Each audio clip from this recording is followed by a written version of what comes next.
Hi, I'm Nick Rains from Leica Camera Australia. I'm in a slightly different location this time rather than in my usual studio. I've been away for a while, but I thought what I'd like to do for this video is change topics somewhat from Leica equipment to trying to help people increase their efficiency when it comes to processing in Lightroom. And there's endless ways of doing that, but there's one thing which you might not have come across, and I just want to show you something that I've started doing in the last year or so which really saves me a lot of time.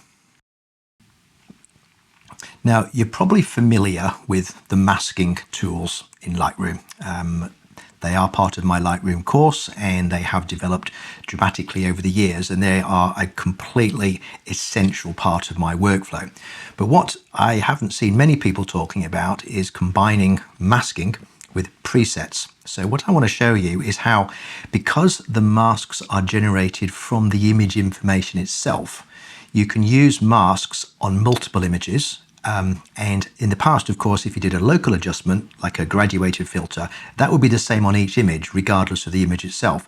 But because the masks are now generated from the image itself, from the shapes in the image, then you can actually use a preset to generate an appropriate mask for individual images, but they are batched. So let me just show you how this might work.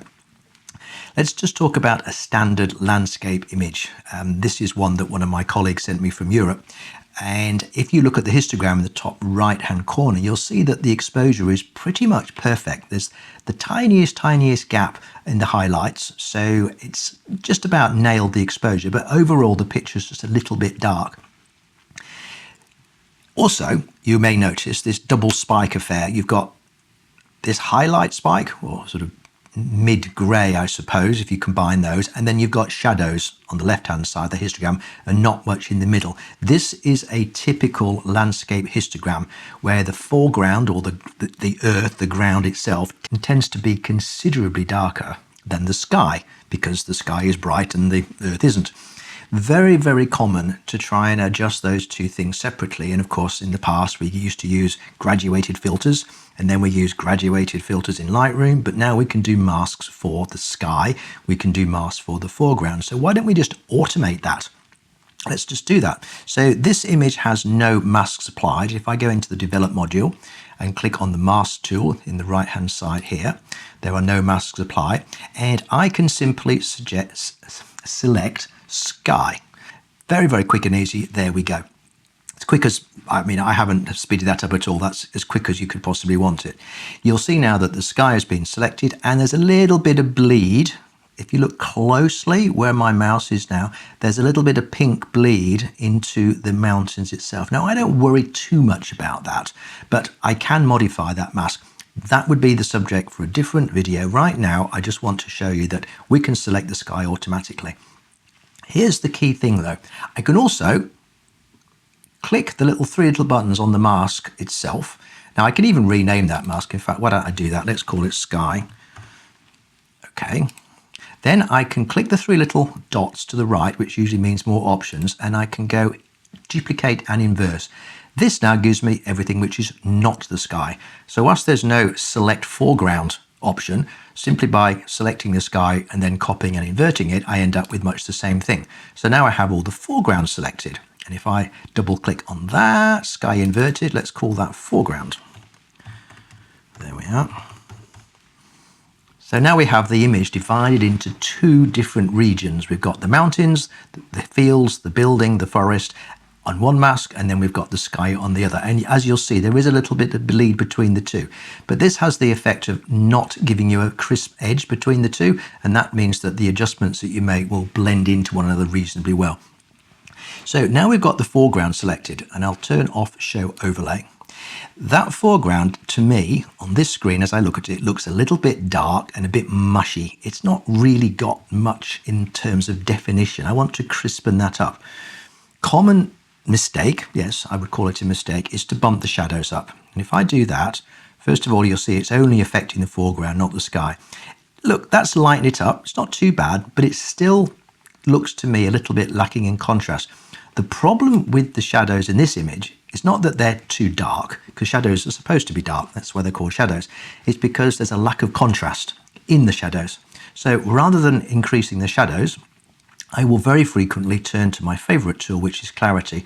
And if I bung in clarity now, you'll see all those tones separate beautifully. I'm going to zoom in on that house. There it is. And I'm just going to toggle that on and off. And I'm going to toggle it off in the mask here by turning off that little eye. Look how much more definition I have. I haven't lightened it up, but what I've done is make the light bits that are within the shadows slightly lighter, and the bits that are already darker, slightly darker. You could combine this quite easily with a little bit of an exposure boost, something like that. But let's just leave that on 0 for the moment, because I want to make this into a preset in due course.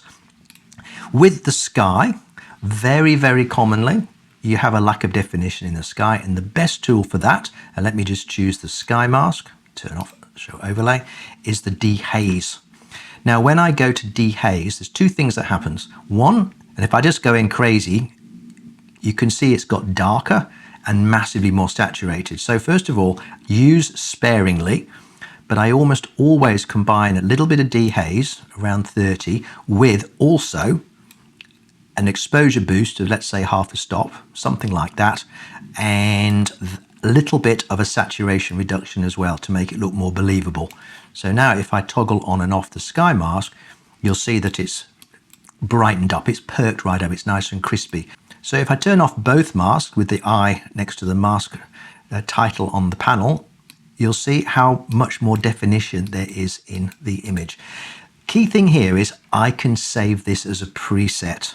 None of what I've showed you is particularly new, but I can save this as a preset and it will recalculate it based on the actual image. So what I need to do is go to my presets on the left here, and I need to click the plus, select create preset, call it landscape, because you'll use this on many different images that are all landscapes. And the key here is to check none. You may see this. If you do, click none, and then I need to turn on masking, foreground and sky. So those are masks that are specific to this image, but they will be recalculated for another image. That's the key thing. Then I simply click create. Now if I reset this image, there it goes back to the slightly duller version, and then click the preset. Bingo, there it is. And that will be recalculated for different images. Let's choose a different picture and just see how well the masks work for that. There's one here. This will be a little bit different because there's no clouds to work with, but I'm just going to click the landscape preset and see what happens. And yeah, it's done a really good job. Hasn't done much to the sky. If I turn off and on the sky, it's brightened up a little bit, probably too much. So all I've got to do is select the sky and just bring that exposure back down a little bit. But it's done a really good job on the foreground in bringing out all of this detail. And if I turn that on and off, you'll see how much it's perked that up. Very nice indeed. And I think my only modification might be just to warm it up a tiny bit, just to give it, again, personal choice, as all these things are. But now we have a completely different image. And what did it take me? 5 seconds to do it? So bang in the mask, make an adjustment, move on. And if you find something that's an absolute hero image that you want to do finer work on, of course, go into more detail. But this will save many landscape images from looking at just a little bit too contrasty, with the sky being a little bit too bright and the foreground being a little bit too dark and mushy. Brings the two together tonally, adds a bit of oomph into the shadows, and that may be all you need. So that's a preset for landscapes. In the next video, which I'll record in a little while, I'm going to do the same thing for portraits. It's obviously a little bit trickier because a portrait might have 2 people in, it might have 1 person, it might be just a face, it might be a head and shoulders, it might be a full body. But there is a way of applying this exact same principle to portraits, and there's a little twist to that which I want to show you. But that's one for another video.